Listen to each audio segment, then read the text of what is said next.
for marketing. It's so powerful medium, and we so often see really poor quality photos. They're dark, they're blurry. We wrote a blog post about how to take good photos for your social media, not to become a professional photographer, but good enough for social media. So highly recommend you check out that if you're feeling like your social media photography is not up to par, or you want it to be better. The words, typos, grammatical errors, that stuff is pretty obvious that that's a mistake. But inconsistent messaging is something that is really common, right? Because when you're not being strategic about your brand, you have 15 minutes. I'm gonna fill out my Yelp messaging. I'm gonna claim it, and this is how I'm feeling today, and this is like a recent success, so I'm gonna talk about that. And then maybe 3 weeks later, you get time to fill out your metadata for your website, and you're like, oh, okay, well, let's think about this. You're in a totally different mindset. So you're gonna come up with all of these different messages, and the power of branding is really rooted in consistency.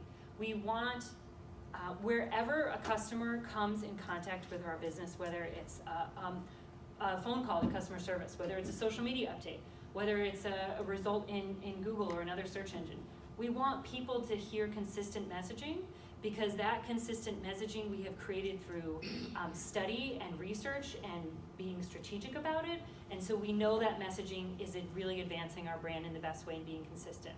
The other important part of consistency is that it creates consistent expectations. So when customers come into the business, they're all expecting about the same thing. So you're gonna end up getting better quality reviews because you've been consistent in your messaging. You're creating a consistent expectation of what the experience is gonna be. Does that make sense? Okay. Then bland messaging. So bland messaging is really common because we are so much in our business that we sometimes have a hard time seeing our business, right? You can't see the forest for the trees. We don't know what's special about us.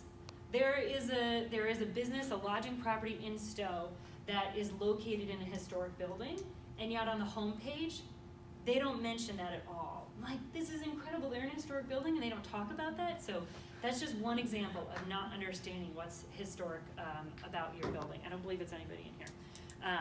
So if you're not sure what is really special and unique about your business, I highly recommend doing that work, because that is really why somebody would choose you as opposed to any other restaurant or hotel property.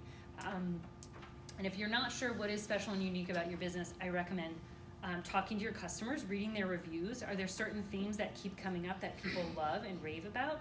Is that what's special and unique about your business? Should you be sharing that more? You can talk to other people who you trust that would give you an honest opinion of your business. But super important to figure out what's unique and special about your business. Okay, so the apple crisp, that's the good kind of homemade. Homemade websites, not the good kind of homemade. I hate homemade websites. And these what I call dingy websites are bad for so many reasons. So they don't respond to the size of the user screen. There's still websites out there. I have a client, we're redesigning the website, and it's a private school, and we did a search for Vermont private school, and they came up the last result on the 4th page, partly because their website is not responsive. Google will penalizing, after many years of warnings, they are penalizing businesses that are not responsive. So you need a responsive website. For anybody who has a brick and mortar store, you need your address on the home page. People aren't going to go to the contact page. Maybe even consider putting it above your nav bar in the header. Unclear what product or service offered. And then if your website is a brochure, it says the who, the what, the why, the when, the where, but it's just all there. And the user has to figure out, well, what am I supposed to do with this, right? Make it clear what the call to action is. When a user lands on your website, what's the only thing that you want them to do? Not the top 2 things, but what's the one top thing you want them to do? If you don't know the answer to that question, you've got to figure it out. It's your homework. Figure that out by the end of the day. It's probably making a booking, buying something, making a reservation. So not only make that action really easy, but visually make it stand out. Make that button really irresistible. Make it big. Make it prominent. Make that call to action really, really easy and irresistible. Okay, another common marketing mistake we see is logos. So this one is just way too decorative. The ampersand is one of the biggest features of the logo. There's these conflicting floral motifs. I don't even know what this giant chunk is. And they're a design business, and their logo, they didn't hire a professional designer. So I'm like, what's my kitchen gonna look like if I hire them, right? Another logo, it's just very generic, very bland. It's got so many colors that this would be very difficult to print on a t-shirt. And it's gonna be very difficult to do a black and white version. So when you work with a professional graphic designer, they will give you the full color version of your logo with like the CMYK numbers and the RGB numbers and the Pantone colors. They'll also give you a black and white version of your logo because you're gonna need that, right? So this is a logo that would fail the black and white test. I like this logo that it's simple, but there's really nothing special about it, right? They could have used this graphic as an opportunity to somehow set themselves apart, or maybe they have great customer service, but they're just like, just use the R again. We don't know. I don't know what to do. And then the red lettering is like really fuzzy. So you can see this logo needs a professional makeover. Another common mistake, maybe the most costly, is people who do invest in professional, logos and websites, and then they're just kind of like, all right, just gonna open the door and the customers are gonna stream in. But in reality, as you all know, owning, especially a brick and mortar business, is kind of like throwing a party every day. You have to invite people in. You gotta get special food or looks or decorations, and you gotta constantly be telling people to come back. You have to give them reasons to come back. So setting it and forgetting it is a costly marketing mistake. So what if you're already doing all those top 5 things that are great places to start? Being really intentional and strategic about your social media. We talked about spreadsheets. Do you have an editorial calendar? Do you plan out your updates? Have you identified all the different types of customers and what each customer type is interested in?